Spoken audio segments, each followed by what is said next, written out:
يا أيها الناس اتقوا ربكم الذي خلقكم من نفس واحدة وخلق منها زوجها وبث منهما رجالا كثيرا ونساء واتقوا الله الذي تساءلون به والأرحام إن الله كان عليكم رقيبا يا أيها الذين آمنوا اتقوا الله وقولوا قولا سديدا يصلح لكم أعمالكم ويغفر لكم ذنوبكم ومن يطع الله ورسوله فقد فاز فوزا عظيما أما بعد فإن أصدق الحديث كتاب الله وخير الهدي هدي محمد صلى الله عليه وسلم وشر الأمور محدثاتها وكل محدثة بدعة وكل بدعة ضلالة وكل ضلالة في النار. فقال الله تعالى في القرآن العظيم: أعوذ بالله من الشيطان الرجيم بسم الله الرحمن الرحيم ويوم يعض الظالم على يديه يقول يا ليتني اتخذت مع الرسول سبيلا يا ويلتى ليتني لم اتخذ فلانا خليلا رب اشرح لي صدري ويسر لي أمري واحلل عقدة من لساني يفقهوا قولي. அளவற்ற அருளாளனும் நிகரற்ற பேரன்புடையவனுமாகிய எல்லாம் வல்ல அல்லாஹ்வின் திருப்பெயர் போற்றி அவருடைய சாந்தியும் அருளும் அல்லாஹ்வுடைய தூதர் முஹம்மது ஸல்லல்லாஹு அலைஹி வஸல்லம் அவர்கள் மீதும் அவர்களை பின்பற்றி வாழ்ந்த உத்தம சத்திய தோழர்கள் நல்லவர்கள் மீதும் அவர்களின் அடிச்சுவடை பின்பற்றி வாழ்ந்து கொண்டிருக்கக்கூடிய அனைத்து மக்கள் மீதும் உண்டாகட்டுமாக. அன்பானவர்களே, அல்லாஹ்வுடைய அருளால் நாம் எல்லாம் இந்த ஜும்மா தினத்திலே அல்லாஹ்வுடைய வீட்டிலே ஒன்று கூடியிருக்கின்றோம். நமக்கு இந்த வாய்ப்பினை ஏற்படுத்தி தந்த அல்லாஹ்வுக்கே நன்றி அனைத்தையும் உரித்தாக்கியவனாக எனது உரையை ஆரம்பம் செய்கின்றேன். அன்பானவர்களே, மனிதனுக்கு நட்பு ரீதியிலான பல தொடர்புகள் இருக்கும். எல்லாருமே பலதரப்பட்ட நட்பு வட்டாரங்களை வச்சிருப்போம். அதுல குறிப்பாக நம்முடைய வாழ்க்கைக்கு, நம்முடைய தொழிலுக்கு, நம்முடைய பொருளாதார மேம்பாட்டுக்கு, நம்முடைய குடும்பத்திற்கு அப்படின்னு சொல்லி ஆலோசனை கேட்பதற்கு அப்படின்னு சொல்லி சில பேரை வச்சிருப்போம். எல்லாத்திலையும் நம்ம ஆலோசனை கேட்க மாட்டோம். பலரும் நமக்கு இருந்தாலும் நாம் ஆலோசனை கேட்பது சிலர்கிட்ட மட்டும் தான் கேட்போம். அவங்க நமக்கு நல்ல ஆலோசனை சொல்வார்கள் அப்படிங்கிற அடிப்படையில நாம் சிலரை என்ன செய்வோம், ஏற்படுத்தி இருப்போம். அவங்கள்ட்ட இருந்து என்ன செய்வோம், ஆலோசனை பெறுவோம். அந்த ஆலோசனையின் மூலமாக செயல்படுவது என்பது யதார்த்தமான மனித இயல்பு தான். அப்படி ஒருத்தர் தேவை அப்படின்னு சொல்லி இஸ்லாம் சொல்லுது. ஒரு ஆலோசனைக்கு நமக்கு ஒரு ஆள் இருக்கணும் அப்படிங்கறத இஸ்லாம் சொல்லத்தான் செய்யும். ஆனா அந்த ஆலோசகர் எப்படி இருக்கணும் அப்படிங்கிறது இருக்கா இல்லையா? நாம் ஒரு ஆலோசகரை தேர்ந்தெடுக்கிறோம் அப்படின்னா அவர் எல்லா விதத்திலும் நம்பகமானவராகவும் நம்பிக்கைக்குரியவராகவும் இருக்கணும். ஏதோ ஒருத்தர் என்ன செய்ய முடியாது, நம்ம எடுத்துட முடியாது. அதே போல நமக்கு தீங்கு விளைவிக்கக்கூடிய அல்லது நமக்கு கெடுதி ஏற்படுத்தக்கூடியவராக என்ன செய்ய முடியாது, ஆலோசகராகவும் என்ன செய்ய முடியாது, வைக்க முடியாது. ஆலோசனை அப்படிங்கிற ஒரு விஷயம் என்பது இஸ்லாமிய நடைமுறை வாழ்வில் மிக முக்கியமான ஒன்று. அதை நம்ம கடந்து போகிறதோ அதை விட்டுட்டோ என்ன செய்ய முடியாது, நம்ம இருக்கவே முடியாது. அல்லாஹ்வுடைய தூதர் ஸல்லல்லாஹு அலைஹி வஸல்லம் அவர்களை போன்று ஆலோசனை கேட்டவர்கள் யாருமே இல்லை அப்படின்னு சஹாபாக்கள் சொல்றாங்க. அல்லாஹ்வுடைய தூதர் ஸல்லல்லாஹு அலைஹி வஸல்லம் பற்றி அபூ ஹுரைரா ரலியல்லாஹு அன்ஹு சொல்லும்போது சொல்றாங்க, மா ரஅய்து அஹதன் அக்தர மஷூரத்தல் லி அஸ்ஹாபி. நான் ஒரு மனிதரை பார்த்ததில்லை, தங்களுடைய தோழர்களிடத்தில் அதிகமாக ஆலோசனை செய்த ஒரு மனிதரை பார்த்ததில்லை, மினன் நபி ஸல்லல்லாஹு அலைஹி வஸல்லம், நபி ஸல்லல்லாஹு அலைஹி வஸல்லம் விட. அல்லாஹ்வுடைய தூதர் அல்லாஹ்வுடைய வஹீயை சுமக்கக்கூடியவர். ஆனால் நபிகள் நாயகம் ஸல்லல்லாஹு அலைஹி வஸல்லம் அவர்கள் அதிகமான ஆலோசனைகளை தங்களுடைய தோழர்களிடம் பெற்றிருக்கிறார்கள். ஆலோசனை பெறுவது என்பது அல்லாஹ்வுடைய தூதருடைய வழிமுறையாக இருந்தது, அல்லாஹ்வுடைய கட்டளையாகவும் இருந்தது. வஷாவிருஹும் ஃபில் அம்ர், காரியங்களின் போது அவர்களிடத்தில் ஆலோசனை செய்யுங்க அப்படிங்கறத அல்லாஹ் ரப்பல் ஆலமீன் திருமறை குர்ஆன்ல கட்டளையாகவே சொல்லி காட்டுகின்றார். சரி, ஆலோசகர் அப்படின்னு வரும் பொழுது நமக்கு நல்ல ஆலோசகர் கிடைக்கல அப்படின்னா என்ன ஆகும்? ஒரு தீய ஆலோசனை நம்ம கேட்கிறோம் அப்படின்னா அதனால் மிகப்பெரிய ஒரு பாதிப்பையும் இழப்பையும் நாம் என்ன செய்வோம், சந்திப்போம். அதே ஒரு நல்ல ஆலோசகராக இருந்தார் என்று சொன்னால், நம்மை பற்றி புரிந்தவராக தெரிந்தவராக ஒருவர் ஆலோசனை சொல்கின்றார் என்று சொன்னால், உண்மையிலே அந்த ஆலோசனை என்பது மிகவும் சிறந்ததாக, நம்முடைய வாழ்க்கைக்கு முன்னேற்றத்தை தரக்கூடியதாக இருக்கும். அல்லாஹ்வுடைய தூதர் ஸல்லல்லாஹு அலைஹி வஸல்லம் சொன்னாங்க, வஇதஸ்தன்ஸஹக ஃபன்ஸஹலஹு, உங்களிடத்தில் அவர்கள் ஆலோசனை கேட்டால் நீங்கள் ஆலோசனை செய்யுங்க, ஆலோசனை கொடுங்க. யாராவது உங்களிடத்தில் உபதேசத்தை கேட்கிறாங்க, ஆலோசனை கேட்கிறாங்க அப்படின்னா அவர்களுக்கு ஆலோசனை செய்வது என்பது உங்களுடைய கடமை, ஹக்கு. ஒரு முஸ்லீம் மற்றொரு முஸ்லீமுக்கு செய்ய வேண்டிய கடமைகள்ல ஒன்று அப்படிங்கிறத மார்க்கம் நமக்கு சொல்லி காட்டுகின்றது. சரி, ஆலோசகர், நமக்கான ஆலோசகர் நல்லவராக இருக்கணும், நம்பிக்கைக்குரியவராக இருக்கணும். நாம் யாரை ஆலோசகராக தேர்ந்தெடுக்கணும் அப்படின்னா, நமக்கு எல்லா விதத்திலும் உதவக்கூடிய, எல்லா விதத்திலும் நல்ல விஷயங்களை நமக்கு சொல்லக்கூடியவராகத்தான் ஆலோசகராக என்ன செய்யணும் அப்படின்னா நாம் எடுக்க வேண்டும். அல்லாஹ்வுடைய தூதர் ஸல்லல்லாஹு அலைஹி வஸல்லம் சொல்றாங்க, புகாரியில 5534வது ஹதீஸாக பதிவு செய்யப்பட்டிருக்கின்றது. ரெண்டு பேர் உதாரணமா சொல்றாங்க, மஸலுல் ஜலீஸி ஸாலிஹி வஸ்ஸூஇ அப்படிங்கிறாங்க. அதாவது உங்களுடைய சபையில், உங்களுடைய அவையில் உங்களோடு ஆலோசிப்பதற்காக உட்கார்ந்து இருக்கக்கூடிய ஒரு இருக்காரு இல்லையா, அவங்க ரெண்டு வகையில் உள்ளவங்க இருக்கிறாங்க. அஸ்ஸாலிஹ் வஸ்ஸூ, நல்லவர்களும் இருக்கிறாங்க, கெட்டவர்களும் இருக்கிறாங்க. ரெண்டு பேருமே இருப்பாங்க. நம்மளோட நல்லவராக இருப்பாரு, நல்ல ஆலோசனைகளை சொல்லக்கூடியவராக இருப்பாரு. ஒரு சில நேரம் நம்ம வளர்ச்சி பிடிக்காது, நம்முடைய முன்னேற்றங்கள் பிடிக்காம இருக்கும். அப்ப என்ன செய்வார் அப்படின்னா, அவருடைய எண்ணங்கள், சிந்தனைகள் என்ன செய்யும், நம்முடைய விஷயத்துல மாறும். நிறைய இடங்கள்ல ஆலோசனை கேட்பதற்கு ஒரு நடைமுறையை நம்ம வச்சிருக்கோம். என்ன நடைமுறை தெரியுமா? தந்திரமாக ஆலோசனை செய்வதற்கு ஒரு டீம் வச்சிருப்போம். கிரிமினலா எவன்லாம் ஆலோசனை சொல்லுவானோ அவன ஒரு டீம் வச்சிருப்போம். அது நல்லது, நம்ம நினைச்சுக்கிறோம். அவன்கிட்ட அந்த மாதிரி ஆலோசனை மட்டும் தான் போய் கேட்போம். ஐயோ, இப்படி ஒரு பிரச்சனை இருக்குயா, இதை என்ன செய்யலாம் அப்படின்னு சொல்லி கேட்டா அவர் அந்த மாதிரி என்ன செய்வாரு, ஐடியா கொடுப்பார். அவர் என்ன செய்ய மாட்டோம், நம்ம நல்லதுக்குள்ள வச்சிருக்கோம். கிரிமினலா யோசிக்கிறதுக்காக 4 பேரை வச்சிருப்போம், நல்லதுக்குன்னு ஒரு 4 பேரை வச்சிருப்போம். இது முதல்ல தப்பு. இப்படி நீங்க வைக்காதீங்க அப்படிங்கிற இஸ்லாம். நீ வச்சா எப்படி வைக்கணும் அப்படின்னா, உன்னுடைய ஆலோசகர் நல்லவராக இருக்கணும், எல்லா விதத்திலும் உனக்கு நல்லது சொல்லுவராக இருக்கணும். அப்படி இருந்தா தான் உனக்கு நல்லது. அதனாலதான் அல்லாஹ்வுடைய தூதர் ஸல்லல்லாஹு அலைஹி வஸல்லம் சொல்றாங்க, மஸலுல் ஜலீஸி ஸாலிஹி வஸ்ஸூஇ, உன்னுடைய ஆலோசகர், உன்னுடைய நண்பர், நல்ல நண்பருக்கும் தீயவருக்குமான உதாரணம் என்னன்னா, கஹாமிலில் மிஸ்கி வ நாசிகில் கீரி. அல்லாஹ்வுடைய தூதர் சொல்றாங்க, கஹாமிலில் மிஸ்கி, கஸ்தூரியை சுமப்பவனை போன்றும், அதே போல கொல்லத்தில் உலை ஊதுபவனை போன்றும், கொல்லம்பற்றையில் உலை ஊதுவனை போன்று அப்படிங்கிறாங்க. வஹாமிலுல் மிஸ், அந்த கஸ்தூரியை சுமப்பவன் என்ன செய்வான் அப்படின்னா, வ இம்மா அன் யுஹதியக வ இம்மா அன் தப்தா மின்ஹு வ இம்மா அன் தஜித மின்ஹு ரீஹன் தய்யிபா. அந்த கஸ்தூரியை சுமப்பவன் உனக்கு என்ன செய்யலாம், அதிலிருந்து அன்பளிப்பாக தரலாம், அல்லது அதை நீ என்ன செய்யலாம், விலைக்கு வாங்கிக் கொள்ளலாம். அவன் அன்பளிப்பாகவும் தரல, விலைக்கும் வாங்கல அப்படின்னா கூட நீ அதிலிருந்து நறுமணத்தையாவது பெற்றுக் கொள்ளலாம். எவ்வளவு அழகா சொல்றாங்க ஒரு நபி ஸல்லல்லாஹு அலைஹி வஸல்லம். உன்ட நல்ல ஆலோசகர் இருந்தா அவர் என்ன செய்வார், உனக்கு நல்லதை சொல்லுவார். அவர் நல்லதை சொல்லனால நீ கேட்டா அவர்கிட்ட இருந்து கிடைச்சிடும். அவரா உனக்கு நல்லதை சொல்லுவாரு, அல்லது அவர்கிட்ட இருந்து என்ன செய்யற, நீ கேட்டேன்னு வச்சுக்கவே அவர் உனக்கு கொடுத்துருவாரு. இல்ல அப்படின்னா அவர்கிட்ட இருந்து நீ என்ன செய்யலாம் அப்படின்னா ஏதாவது ஒன்றை பெற்றுக்கொள்ளலாம், நல்லதை பெற்றுக்கொள்ளலாம். அவர் லைஃப்ல இருந்து உனக்கு ஒரு நல்லது கிடைச்சிடும். அதனாலதான் அல்லாஹ்வுடைய தூதர் சொல்றாங்க, வ இம்மா அன் தஜித மின்ஹு ரீஹன் தய்யிபா, நீ வாங்கல, அதே போல என்ன செய்யல, அவரை அன்பளிப்பா கொடுக்கல, இருந்தாலும் உனக்கு அந்த தூய்மையான நறுமணமாவது கிடைக்கும். ஆக இப்படிப்பட்ட ஒரு நபரை தான் என்ன செய்யணும் அப்படின்னா நீ ஆலோசகராக தேர்ந்தெடுத்துக் கொள்ளணும்.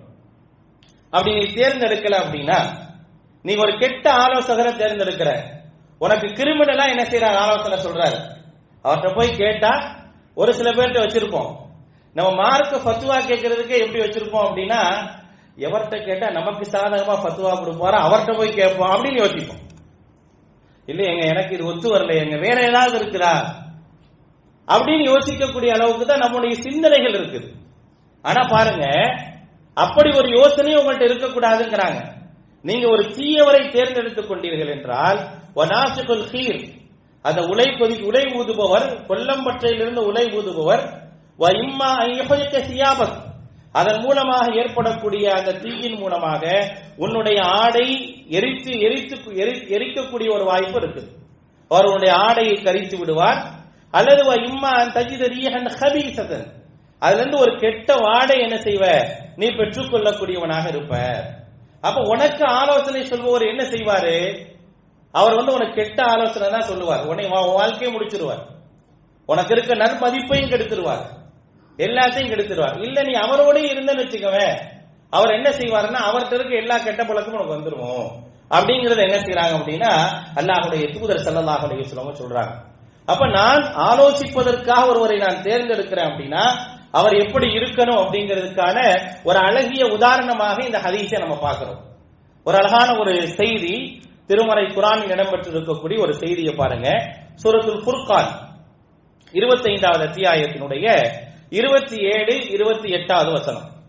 இந்த வசனத்தில் அல்லாஹ் ரப்பல் ஆலமீன் சொல்றான், இந்த வசனம் யாருடைய விஷயத்தில் இறங்குச்சு அப்படின்னா உக்பத் இப்னு அபீ முஐத் அப்படின்னு சொல்லக்கூடிய ஒரு நபருடைய விஷயத்தில் என்ன செய்யுது அப்படின்னா இறங்குச்சு. இவர் என்ன செஞ்சாருன்னா இஸ்லாத்தை ஏற்றுக்கிட்டு முர்த்ததாயி அதுக்கப்புறம் என்ன செஞ்சாரு, இறை மறுப்பாளராகவே கொல்லப்பட்டார் அப்படிங்கறதா இவருடைய வரலாற்று செய்தி. இவரை பற்றி அல்லாஹ் ரப்பல் ஆலமீன் இவருடைய விஷயமாக சொல்லி காட்டுகின்றான். திருமறை குர்ஆனில் சொல்லப்படுகின்றது 25வது அத்தியாயம் சூரத்துல் ஃபுர்கான்ல, யௌம, அந்த நாள்ல, யஅதுல் லாலிமு அலா யதை, அநியாயக்காரன் தன்னுடைய கையை கடித்துக் கொண்டு யகூலு சொல்வான், யா லைத்தனி, என்னுடைய கை சேதமே, இத்தகதுது மஅர் ரசூலி சபீலா, தூதர் எந்த வழியில போனாரோ அந்த வழியில நான் போயிருக்க கூடாதா, யா மைலத்தா லைத்தனி, என்னுடைய கை சேதமே, லம் அத்தகிது ஃபுலானன் ஹலீலா, நல்ல ஒரு நண்பனை, நல்ல ஒரு ஆலோசகனை நான் என்ன செஞ்சிருக்க கூடாதா, தேர்ந்தெடுத்திருக்க கூடாதா அப்படின்னு சொல்லி நாளை மறுமை நாளில் புலம்புவான் அப்படின்னு சொல்லி அல்லாஹ் ரப்பல் ஆலமீன் திருமறை குர்ஆன்ல சொல்லி காட்டுகின்றார். என்ன நிகழ்வு அப்படின்னா, இந்த உக்பத் இப்னு அபூ முஐத் இருக்காரா இல்லையா, இவர் என்னன்னு கேட்டீங்கன்னா மிகப்பெரிய குறைஷி வம்சத்தில் உள்ள மிகப்பெரிய ஒரு நபர்கள்ல ஒன்று. அவர் என்ன செய்யறாரு, அல்லாஹ்வுடைய தூதரை தன்னுடைய வீட்டிற்கு அழைக்கிறார், ஒரு விருந்திற்காக என்ன செய்யறார், அழைக்கிறார். அப்ப அல்லாஹ்வுடைய தூதர் ஸல்லல்லாஹு அலைஹி வஸல்லம் சொல்றாங்க, அன்றைக்கெல்லாம் ஒரு விருந்துக்கு அழைத்து ஒருவர் பங்கெடுப்பது என்பது அவருடைய கௌரவத்தில் ஒன்றாக பார்க்கப்பட்டது, கண்ணியத்தில் ஒன்றாக என்ன செய்து பார்க்கப்பட்டது. இன்னைக்கு கௌரவத்துக்காக நம்ம அழைக்கிற மாதிரி கிடையாது. நம்ம விருந்துக்கு அழைப்போம், யாரெல்லாம் வசதியானவங்களோ அவங்கள மட்டும் கூப்பிட்டுட்டு அப்படி கிடையாது. அவங்க தங்களை சார்ந்தவர்கள் ஏழையாக இருந்தாலும் வசதியானவர்களாக இருந்தாலும் கூப்பிடுவாங்க. அவங்க பங்கெடுக்குதல் அப்படிங்கிறது அவங்களுக்கு ரொம்ப முக்கியமானது. அதுக்காக அவங்க என்ன செய்வாங்கன்னா எல்லா விதத்திலும் இறங்கி வரக்கூடியவர்களாக அவங்க இருப்பாங்க. இப்படி ஒரு பண்பு அவங்கள்ட்ட இருந்துச்சு, அரபுகள்கிட்ட அப்படி ஒரு பண்பு இருந்துச்சு. அப்ப அல்லாஹ்வுடைய தூதர் ஸல்லல்லாஹு அலைஹி வஸல்லம் சொல்றாங்க, என்னை விருந்துக்கு அழைக்கிறீங்க, நான் வரேன். ரெண்டு விஷயம், நான் விருந்துக்கு வரதாக இருந்தால் என்னை நீங்க கூப்பிடுறீங்க அப்படின்னா என்னுடைய கொள்கையை நீங்க என்ன செய்யணும், ஏத்துக்கணும். இந்த கொள்கை என்பது உண்மையான கொள்கை, சத்தியமான கொள்கை. இந்த கொள்கையை நீங்க என்ன செய்யணும், ஏத்துக்கணும். அதே நேரத்தில் நான் இங்க வந்தாலும் இந்த கொள்கையை சொல்வதற்கான ஒரு வாய்ப்பை நீங்கள் ஏற்படுத்தி தரணும் அப்படிங்கிறாங்க. இவர் என்ன செய்யறாரு, ஏத்துக்கிறாரு. ஏத்துக்கொண்டு என்ன செய்யறாரு அப்படின்னா கலிமாவும் சொல்லிடுறாரு. கலிமாவும் சொல்லி என்ன செய்யறாரு, ஏத்துக்கவும் செய்யறாரு. இப்படி ஏத்துக்கிட்ட உடனே அவர்கிட்ட ஒரு ஆலோசகர் ஒருத்தர் இருந்தார், அவருக்கு நெருக்கமான ஒருத்தர். அவருடைய பேர் என்ன அப்படின்னா உபய் இப்னு ஹலஃப் என்று சொல்லப்படக்கூடிய ஒரு நபர். இவரும் அந்த குறைஷி வம்சங்கள்ல மிகப்பெரிய ஒரு ஆள் தான். அவர் என்ன செய்யறாரு, இவர் ரொம்ப நெருக்கமானவர். யாருக்கு, வகான சதீகல் உக்பா, உக்பத் இப்னு அபூ முஐத்துக்கு ரொம்ப நெருக்கமான ஆள், ரொம்ப ரொம்ப நெருக்கமான ஆளாக என்ன செஞ்சார் இருந்தார். அவர்கிட்ட சொல்றாரு, வஜ்ஹி மின் வஜ்ஹிக ஹராம், நான் உன்னை பார்க்கவே மாட்டேன், நான் உன்னை பார்க்கவே மாட்டேன். நம்ம சொல்றோமா இல்லையா, நான் ஏதாவது ஒண்ணு சொல்லி ஒருத்தர் கேட்கல அப்படின்னா எனக்கு கோபம் வந்துடும். யதார்த்தம் தானே. நம்மகிட்ட ஒருத்தர் ஆலோசனை கேட்கிற, ஒண்ணுக்கு 10 பேர்கிட்ட கேட்கிறான்னு வச்சுங்களேன். 10 பேர்கிட்ட கேட்கும் போது என்ன செய்வோம், நம்ம ஒரு ஆலோசனை சொல்லியிருப்போம், அதுக்கு மாற்றமா அவர் ஒரு முடிவு எடுத்திருப்பாரு. என்கிட்ட கேட்டு நான் சொன்னதை நீ ஏத்துக்கலையா, அப்ப எப்படி உன்னோட நான் இருக்க முடியும்? இப்படி யதார்த்தமாக அந்த மனித இயல்பு இருக்குமா இல்லையா, எல்லாத்துலயும் இருக்கும். அதே தான் அங்கேயே நடக்குது. அவர் சொல்ல, வஜ்ஹி பி வஜ்ஹிக ஹராம், உன்னை நான் பார்க்கவே மாட்டேன், உன்னை நான் பார்க்கவே மாட்டேன். நான் உன்னை பார்க்க வேண்டும் என்றால், உன்னோட நான் பேசணும் அப்படின்னா, உன்னோட பழையபடி பழகணும் அப்படின்னா நான் சொல்ற ஆலோசனையை கேளு, நான் சொல்ற ஆலோசனையை கேளு. என்ன செய்யணும்னு கேட்கிறார், என்ன செய்யணும்னு கேட்கிறார். அப்ப அவர் சொல்றாரு, நீ இந்த எந்த கொள்கையை ஏற்றிருக்கோ அந்த கொள்கையை விட்டு வெளியே வந்துரு. எந்த கொள்கையை ஏற்றிருக்கிறியோ அந்த கொள்கையை விட்டு என்ன செய்யற, நீ வெளியே வந்துரு அப்படின்னு சொல்லி சொல்றாரு. அப்படி சொன்ன உடனே என்ன செய்யறாரு அப்படின்னா, தன்னுடைய நண்பனுக்காக அந்த கொள்கையை விட்டு வெளியே வந்துரு. எப்படி பாருங்க. அப்ப இங்க என்ன பார்க்கிறார் அப்படின்னா, இவர் என்னுடைய நட்பு ரீதியில் உள்ளவர், இவர் எனக்கு மிகவும் நெருக்கமானவர், இவர் சொல்ற ஆலோசனை என்பது எனக்கு மிகச்சரியாக இருக்கும் சொல்லி என்ன செய்யறார் அப்படின்னா, அவர் அதுக்கு வெளியே வந்துடுறார். வெளியே வந்ததனுடைய விளைவு என்ன? பத்ர் போர்க்களத்தில் சிறைபிடிக்கப்பட்டு கொல்லப்பட்டார். ஒரு இறை மறுப்பாளனாக என்ன செய்யறாரு, அவர் மரணித்து விடுகின்றார் அப்படிங்கிற ஒரு செய்தியை நம்ம பார்க்கிறோம். எவ்வளவு பெரிய ஒரு கை சேதத்தை இவர் சந்திக்கிறார் பாருங்க. இதே ஒரு நல்ல ஆலோசகர் அவருக்கு கிடைச்சிருந்தா, உக்குபத்து குண அபுமுகத்துக்கு கிடைச்சிருந்தா அவருடைய நிலை என்னவாயிருக்கும்? அப்ப பாருங்க, ஒரு மனிதனுக்கு நல்ல ஒரு ஆலோசகர், நல்ல ஒரு வழிகாட்டி கிடைக்கல அப்படின்னா அவருக்கு எல்லா விதங்களையும் நஷ்டம் ஏற்படும். அப்ப நாம் தேர்ந்தெடுத்துக் கொள்பவர் நல்ல நிலையில் ஆலோசனை சொல்லக்கூடியவராக நமக்கு இருக்கணும். உண்மையிலே நல்ல ஆலோசனை சொல்பவர் தான் இந்த சமூகத்தில் நம்பகமானவர் அப்படின்னு சொல்லுது இஸ்லாம். அதே போல ஆலோசனை சொல்றோமா இல்லையா? ஆலோசனை சொல்பவர்கள் தங்களுடைய பொறுப்புகளை உணரணும். ஆலோசனை கேட்கிறாங்க அப்படின்னா அந்த ஆலோசனை கேட்பதற்காக நம்மை தேர்ந்தெடுத்திருக்கிறாரு, நம் மீது நம்பிக்கை வச்சு வரார் அப்படின்னா அவரிடத்தில் நான் மிகச் சரியானவராக நடந்து கொள்ள வேண்டும். அதனாலதான் அல்லாஹ் ரப்பல் ஆலமீன் நம்பிக்கையாளர்களை பற்றி சொல்லும் போது சூரத்துல் ஃபத்ஹுடைய 48வது அத்தியாயத்தினுடைய கடைசி வசனத்துல சொல்லுவான், ருஹமாஉ பைனஹும், அவர்களுக்கு மத்தியில அன்புகள் இருக்கும், அன்பும் நேசமும் இருக்கும், அன்பும் நேசமும் அவங்களுக்கு மத்தியில் இருக்கும். அதனாலதான் அவங்க என்ன செய்வாங்க, உண்மையான முறையில் இருப்பார்கள் அப்படிங்கிறான். அப்ப நானும் முஸ்லீமு, நீங்களும் முஸ்லீமு, நானும் அல்லாஹ்வை ஏத்திருக்கிறேன், நீங்களும் அல்லாஹ்வை ஏத்திருக்கிறீங்க.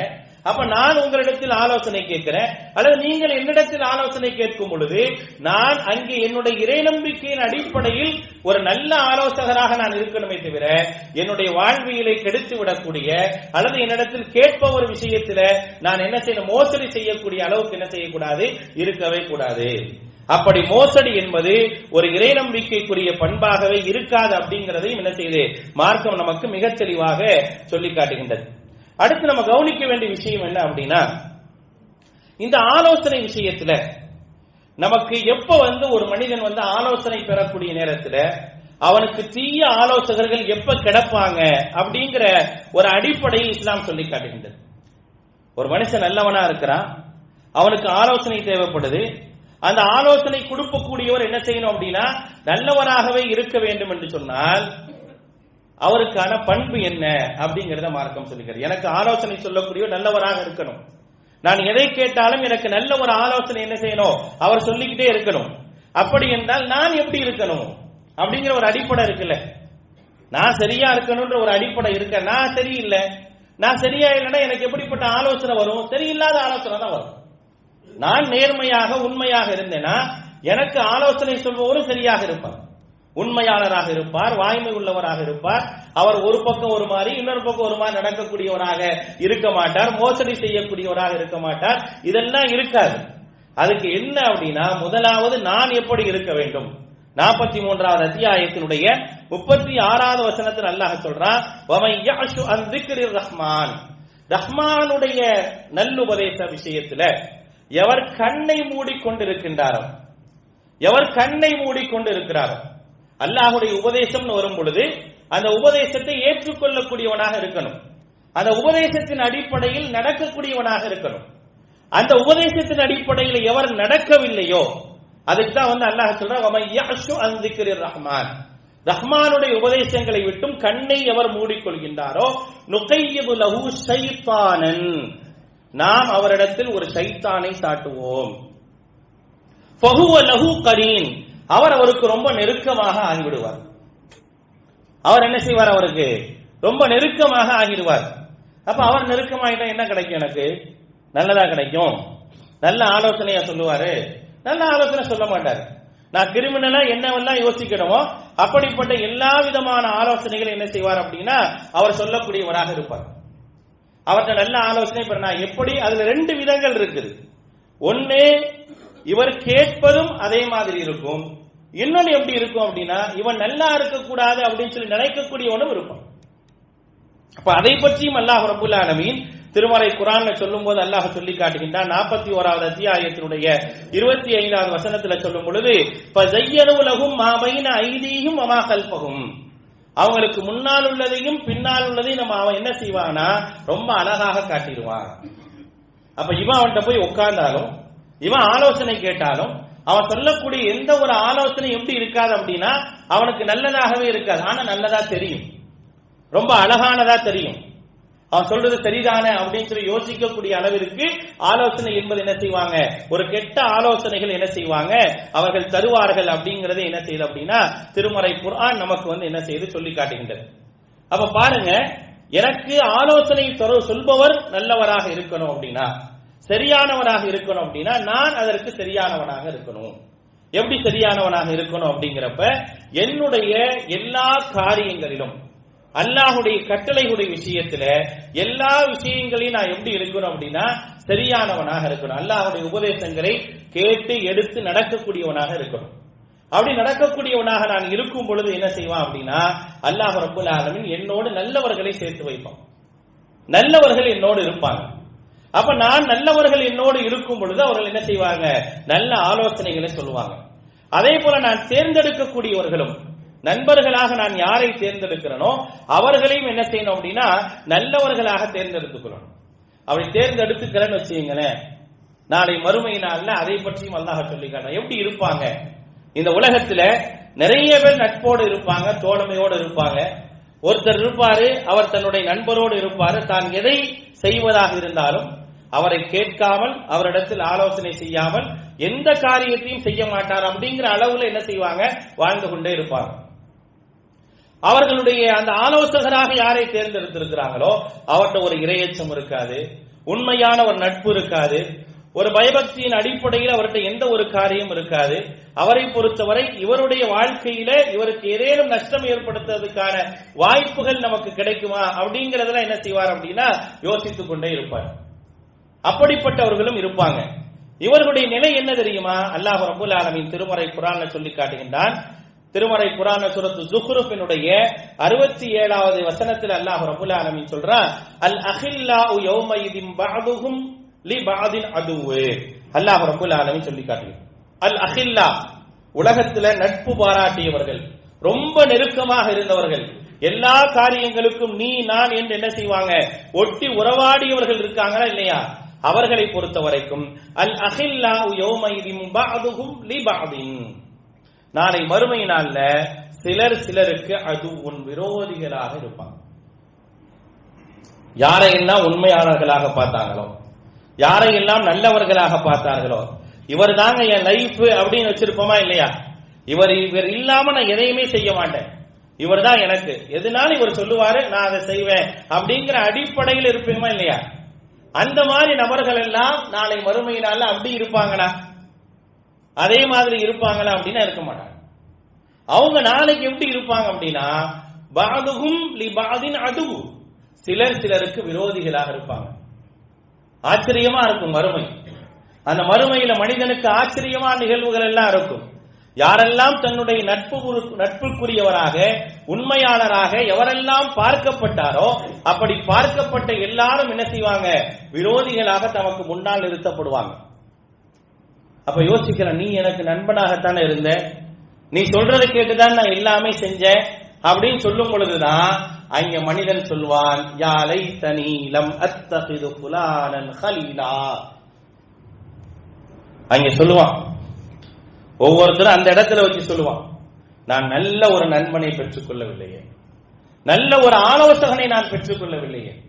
நான் நல்ல ஆலோசகனை பெற்றிருந்தேன் என்றால் இன்றைக்கு நான் நஷ்டத்தில் நின்றிருக்க மாட்டேனே அப்படிங்கிற ஒரு புலம்பலை என்ன செய்வான் அப்படின்னா நாளை மறுமை நாளில் மனிதன் கொண்டு வருவான். அப்படிங்கிற விஷயத்தை அல்லாஹ் ரப்பல் ஆலமீன் திருமறை குர்ஆன்ல சொல்லி காட்டுகின்றான் என்றால் சற்று யோசித்து பார்க்கணும். நம்ம யாரை ஏற்படுத்திக் கொள்கின்றோம், நம்மோடு இருப்பவர்கள் யார்? அதுக்காக எல்லாத்தையும் சந்தேகப்படலாம் சொல்லல, எல்லாத்தையும் சந்தேகப்படணும்னு சொல்லல. நம்ம சரியா இருக்கணுங்கிறோம். நம்ம நேர்மையாக உண்மையாக இருந்தால் நமக்கென்று அல்லாஹ் ரப்பல் ஆலமீன் என்னென்ன கட்டளைகளை எல்லாம் சொல்லி இருக்கிறானோ அப்படிப்பட்ட அந்த கட்டளைகளை எல்லாம் சரியான முறையில் நாம் செயல்படுத்தணும் அப்படின்னா கண்டிப்பாக நமக்காக அல்லாஹ் ரப்பல் ஆலமீன் யாரை சேர்த்து வைப்பான் என்றால் நல்லவர்களை சேர்த்து வைப்பான். அவர்கள் நம்மோடு சேர்ந்து இருப்பாங்க. அவர்கள் நமக்கான ஆலோசனைகளை சொல்லுவாங்க. நாம் சேர்த்துக் கொள்ளக்கூடியவர்கள் எப்படி இருக்கக்கூடாது அப்படின்னா, நான் அல்லாஹ்வையும் அல்லாஹ்வுடைய தூதரை பற்றி பேசும் பொழுது, மார்க்கத்தை பற்றி பேசும்போது அதை பற்றி கண்டுகொள்ளாமல் இருப்பவர்களை என்னுடைய ஆலோசகராக நான் சேர்த்துக் கொள்ளக்கூடாது. அல்லாஹ் சொல்றான் ஃபலா தக்உது மஹஹும் அப்படிங்கிறான். 4வது அத்தியாயத்தினுடைய 140வது வசனத்தில் அல்லாஹ் சொல்லும் பொழுது, அல்லாஹ்வுடைய உபதேசங்கள் அவர்களுக்கு சொல்லப்பட்டால், அவர்கள் கேட்டால், அல்லாஹ்வுடைய வசனங்களை புறக்கணிக்கக்கூடியவர்களாகவோ அல்லது பரிகாசம் செய்யக்கூடியவர்களாக இருந்தார்கள் என்றால் ஃபலா தக்உது மஹஹும், அவர்களோடு நீங்க உட்காராதீங்க, அவர்களோடு நீங்க சேராதீங்கங்கிற அல்லாஹ் தஆலா.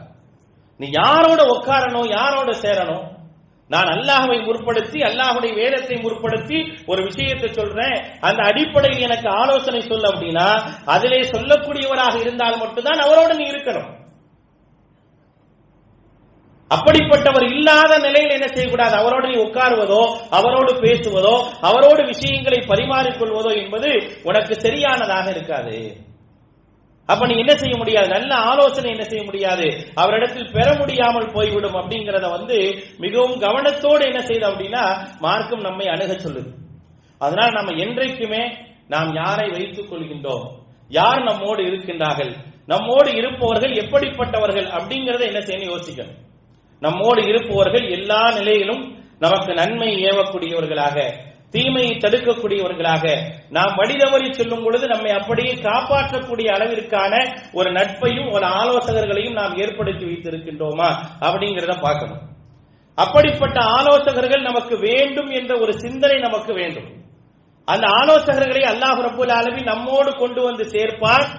எப்ப சேர்ப்பான் அப்படின்னா, நான் மார்க்க அடிப்படையில் நடக்கும்போது, நான் நேர்மையாக உண்மையாக நடக்கும் போது அப்படிப்பட்ட ஆலோசகர்களை என்ன செய்வான் அப்படின்னா அல்லாஹ் நம்மோடு கொண்டு வந்து சேர்ப்பான்.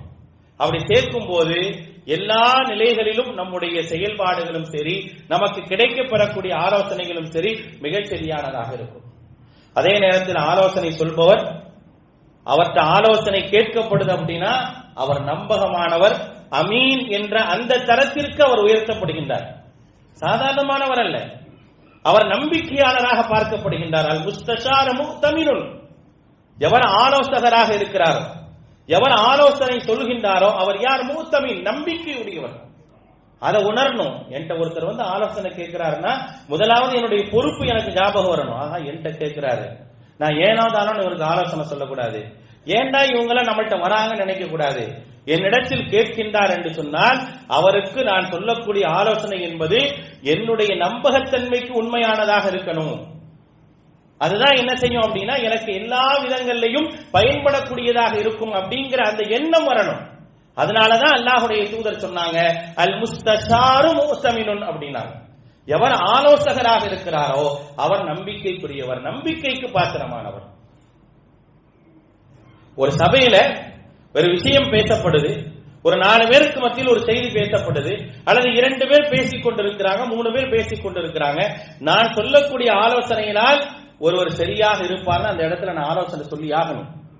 நான் சொல்லல அப்படின்னா என்னுடைய நம்பிக்கைக்குரியவனாக நான் இல்லைன்னு அர்த்தம். எனக்கு கிடைத்த வாய்ப்பை, அந்த நம்பிக்கைக்குரிய ஒரு வாய்ப்பை நான் இழந்து விட்டேன்னு அர்த்தம். அப்ப அதை சரியான முறையில் என்ன செய்யணும் அப்படின்னா சொல்லக்கூடியவர்களாக நாம் இருக்க வேண்டும். ஏன் அரபுகள் அல்லாஹ்வுடைய தூதர் ஸல்லல்லாஹு அலைஹி வஸல்லம் ஆலோசனையை மிக முக்கியமாக மதித்தார்கள். அவர்கள் மதிப்பதற்கான காரணம் என்ன? ஒரு மிகப்பெரிய ஒரு போர்க்களம் உருவாகக்கூடிய ஒரு சூழல், யாரும் யாருக்காகவும் விட்டுக் கொடுப்பதற்கு தயாராக இல்லை அப்படிங்கிற ஒரு நிலை. அல்லாஹ்வுடைய தூதர் ஸல்லல்லாஹு அலைஹி வஸல்லம் 35வது வயதில் நடக்கக்கூடிய காபத்துல்லாவை புனர் நிர்மாணம் செய்யும் போது நடக்குது. காபத்துல்லா புனர் நிர்மாணம் செய்யப்படுது. புனர் நிர்மாணம் செய்யப்பட்டு எல்லாம் முடிஞ்ச உடனே ஹஜர் அஸ்வத் கல்லை தூக்கி என்ன செய்ய வைக்கணும், சொர்க்கத்தின் கல். எல்லாரும் போட்டி போட்டுக் கொள்றாங்க, நான் தான் வைப்பேன், நீ தான் வைப்பேன், போட்டி போட்டுக் கொள்றாங்க. அந்த இடத்துல சண்டையே வந்துருமோ, ஒவ்வொரு கோத்திரமும் மற்றொரு கோத்திரத்தோடு சண்டையிட்டுக் கொள்ளுமோ என்ற ஒரு அச்சம் ஏற்படுது. அங்கே ஒரு பெரியவர் சொல்றார், ஒரு அழகான ஒரு ஆலோசனை சொல்றார். நாளை காலை யார் இந்த இறை இல்லத்திற்கு முதலாவது வருகின்றாரோ அவர் இந்த விஷயத்தில் ஒரு ஆலோசனை சொல்வார், அதை நாம் எல்லோரும் கேட்க வேண்டும் என்று சொல்றார். ஒரு காரியத்தை சுமூகமாக முடிக்க வேண்டும் என்ற அடிப்படையில் அவர் சொன்ன ஆலோசனை எல்லோரும் கேட்டுக்கிறாங்க. அப்படியே சண்டை களமாக ஆகியது அப்படியே அமைதியாக மாறிச்சு, எல்லாரும் போயிடுறாங்க. மறுநாள் காலை எல்லாரும் ஆர்வமாக காபத்துல்லாவிற்கு வந்து பார்த்தால் முதலாவது முஹம்மது ஸல்லல்லாஹு அலைஹி வஸல்லம் அவர்கள் உட்கார்ந்து இருக்கிறாங்க. என்ன நடக்குது தெரியுமா? அவர்களை பார்த்த உடனே ஒட்டுமொத்தமான அந்த அரபு கோத்திரங்களும் சந்தோஷம் அடைந்தன என்று வரலாறு சொல்லுது. ஒட்டுமொத்தமான அந்த அரபு கோத்திரங்களும் சந்தோஷம் அடைந்தது. ஏன்னா அவரை நம்பிக்கைக்குரியவராக மட்டும்தான் அந்த சமூகம் கண்டிருக்கு. அதனால இந்த ஹஜருல் அஸ்வத் விஷயத்தில் இவர் நல்ல ஆலோசனையும் நல்ல வழிகாட்டுதலையும் தருவார் அப்படின்னு நம்பினாங்க. அல்லாஹ்வுடைய தூதர் தந்தாங்க. அப்ப ஆலோசிக்கப்படக்கூடியவராக எவர் இருக்கின்றாரோ அவர் தன் விஷயத்தில் என்ன புரிஞ்சுக்கணும் அப்படின்னா, தன்னை நம்பி வராங்க, தன்னிடத்தில் கேட்கிற எத்தனையோ பேர் இருக்காங்க, நம்மள்டையும் வரணும். அப்ப நாம் நம்பகமானவராக இருந்து கொள்ள வேண்டும் என்ற அடிப்படையில் இருக்க வேண்டும். எந்த விதத்திலும் ஒரு இடத்தில் என்ன செய்யக்கூடாது, மோசடி செய்பவராகவோ இரட்டை முகம் காட்டுபவராகவோ இருக்கக்கூடாது என்ற எண்ணம் உடையவராக இருக்க வேண்டும். இந்த அடிப்படையில் நாம் இருந்தோம் என்று சொன்னால் கண்டிப்பாக ஆலோசனை பெறுவதும் ஆலோசனை தருவதும் மிகச் சிறந்ததாக இருக்கும். அது நம்முடைய வாழ்க்கைக்கு வழிகாட்டும். அப்படிப்பட்ட நல்ல தோழமைகளையும் நல்ல நட்பையும் பெறக்கூடியவர்களாக, அப்படிப்பட்ட நல்ல தோழமைகள் கிடைக்கப் பெறக்கூடியவர்களாக எல்லாம் வல்ல அல்லாஹ் நம் அனைவரையும் ஆக்கி அருள் புரிவானாக. வ ஆகிரு தஅவானா அனில் ஹம்துலில்லாஹி ரப்பில் ஆலமீன்.